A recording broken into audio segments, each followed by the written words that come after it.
रात्री चुकूनही ट्रेनमध्ये करू नका या गोष्टी. चला तर मित्रांनो जाणून घेऊया. आपण सर्वांनी कधी ना कधी ट्रेनने प्रवास केला असेल, पण आपण रेल्वे प्रवासादरम्यान काही गोष्टींची विशेष काळजी घेतली पाहिजे. जर तुम्ही ट्रेनमध्ये किंवा रेल्वे स्टेशनवर प्रवास करताना चुकूनही रेल्वेच्या काही नियमांचे उल्लंघन केले तर तुम्ही अडचणीत येऊ शकता.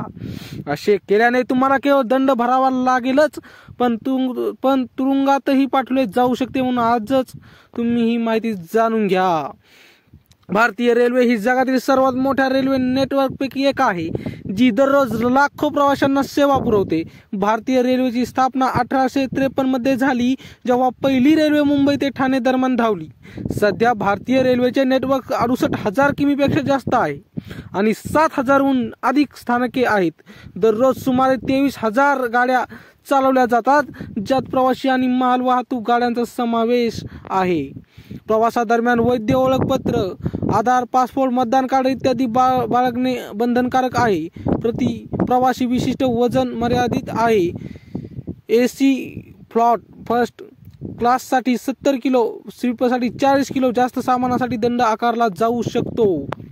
रात्री प्रवाशांच्या झोपेची पूर्ण काळजी घेत रेल्वे सर्व प्रवाशांनी जास्त आवाजावरून प्रवाशांना रेल्वे प्रवासादरम्यान धूम्रपान किंवा मद्यपान करू नये असे कडक निर्देश देण्यात आले होते.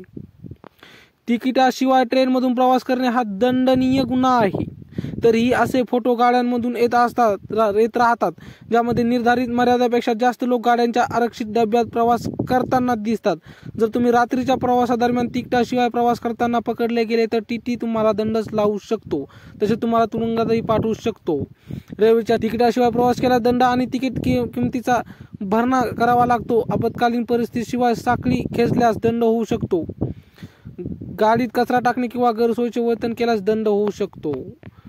तर तुम्ही रेल्वेचा प्रवास तुम्हाला आवडतो का, कमेंटमध्ये नक्की सांगा आणि आमच्या अशी नवनवीन व्हिडिओ पाहण्यासाठी चॅनलला मात्र सबस्क्राईब नक्की करा. भेटा पुढच्या व्हिडिओमध्ये. तोपर्यंत धन्यवाद.